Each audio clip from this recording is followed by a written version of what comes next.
Welcome students to AIB Education and Study with Anas sir. Today I will be start in class 12 Political Science. तो जैसा कि आपको पता है कि लास्ट क्लासेस से हम क्या करते हुए आ रहे हैं, पॉलिटिकल साइंस के महत्वपूर्ण प्रश्न उत्तर करते हुए आ रहे हैं जो कि एग्जाम पॉइंट ऑफ व्यू से और खासकर board exam point of view से काफ़ी ज़्यादा इंपॉर्टेंट है. सो आज की क्लास के अंदर भी हम कुछ और इंपॉर्टेंट क्वेश्चन आंसर को कवर करेंगे जो कि हमारे बहुत ज़्यादा इंपॉर्टेंस रखते हैं एग्जाम के अंदर, जिसके जरिए हम नए नए टॉपिक्स को और नए नए क्वेश्चंस को देख सकते हैं. सो स्टार्ट करते हैं अपनी क्लास को और समझते हैं अपने नए नए क्वेश्चंस को.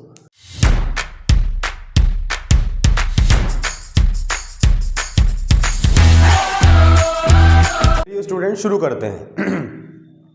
फर्स्ट क्वेश्चन आता है आपके पास कि प्रथम खाड़ी युद्ध किन दो पक्षों के बीच में हुआ था. तो इसका आंसर है इराक और अमेरिका द्वारा निर्देशित उपदेशों से सेना के बीच में लड़ा गया था, इसी को ही प्रथम खाड़ी युद्ध माना गया. सेकंड क्वेश्चन, 9/11 की घटना से आप क्या समझते हैं, इसका मतलब क्या है.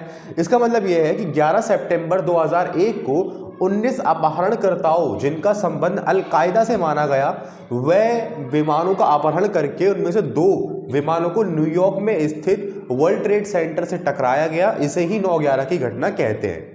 अल-कायदा क्या होता है, एक नया वर्ड सुनने को मिला, तो इसके बारे में बात करेंगे हम विस्तार में कि वो क्या है. भारत और अमेरिका के बीच मित्रता दर्शाने वाले किन्हीं 2 तथ्यों को उजागर कर दो.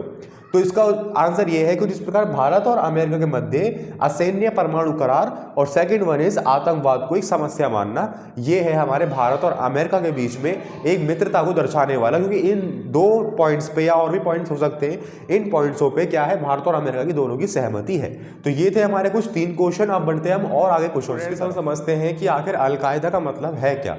तो देखिए, अल-कायदा एक बहुराष्ट्रीय उग्रवादी एवं इस्लामीवादी संगठन है जिसकी स्थापना Osama bin Laden, Abdullah Azam और 1980 के दशक में अफगानिस्तान पर सोवियत संघ के आक्रमण के विरुद्ध, अफगानिस्तान के सोवियत संघ मतलब इसका मतलब यह है कि 1980 के अंदर सोवियत संघ ने अफगानिस्तान में अपनी सेना भेजकर वहां के आंतरिक मामलों में हस्तक्षेप किया था, जिसको बड़े बड़े राजाओं तो नहीं, बड़े बड़े देशों ने क्या किया था, उसका विरोध किया था. तो जिन देशों ने विरोध किया था उसमें से कुछ अन्य अरब स्वयंसेवक द्वारा 1988 में ये इसका उद्घाटन किया गया अल-कायदा का. ठीक है, तो इसी जो हुआ था हमारा सोवियत संघ के बीच में और अफगानिस्तान के बीच में, इसको हम अफगानिस्तान संगठन के नाम से भी जानते हैं, आप पढ़ चुके हैं.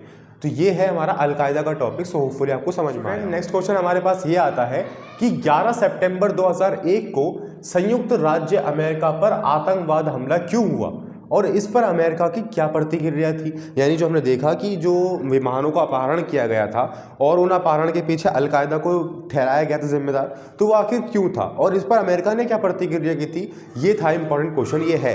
तो नेक्स्ट क्वेश्चन, इसका आंसर ये है कि पूरी दुनिया के लोगों तथा सरकारों का ध्यान आकर्षित करने के लिए तथा ऑपरेशन इनफाइनाइट की प्रतिक्रिया स्वरूप अमेरिका ने इसके विरुद्ध विश्वव्यापी युद्ध छेड़ दिया और सुरक्षा के नाम पर अमेरिका में प्रवेश करने वाले यहां तक कि छूट प्राप्त राजनयिकों को भी जांच के अंदर ले लिया गया था.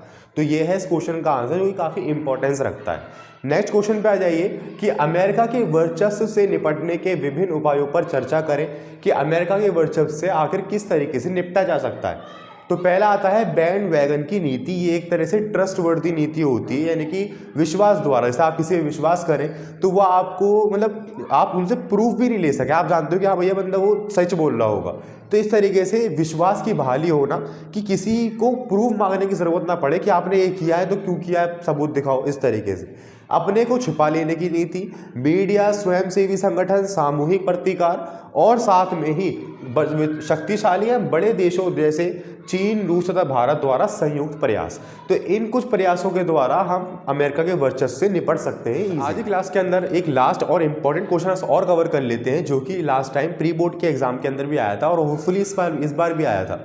तो यूएनओ के 5 मुख्य अंग आखिर कौन से हैं. तो यूएनओ के 5 मुख्य अंग कुछ इस प्रकार हैं. पहला, आर्थिक, सामूहिक एंड महासभा सचिवालय, सुरक्षा परिषद और अंतर्राष्ट्रीय न्यायालय.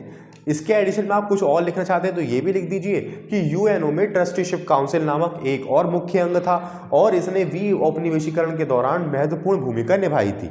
तो स्टूडेंट्स, आपका होमवर्क यहाँ से यही क्रिएट होता है कि जितने भी प्रमुख अंग हैं इनके नामों के द्वारा हमें समझ में आ रहा है कि आखिर किसका क्या काम होगा. तो इसको आपको खुद एक्सप्लेन करना है और एक्सप्लेन करने की पूरी कोशिश कीजिएगा और हो भी जाएगा। और अगर आप मुझसे वो चेक करवाना चाहते हैं तो आप मुझे इंस्टाग्राम पर ही भेज सकते हैं और कमेंट सेक्शन के अंदर ही बता सकते हैं।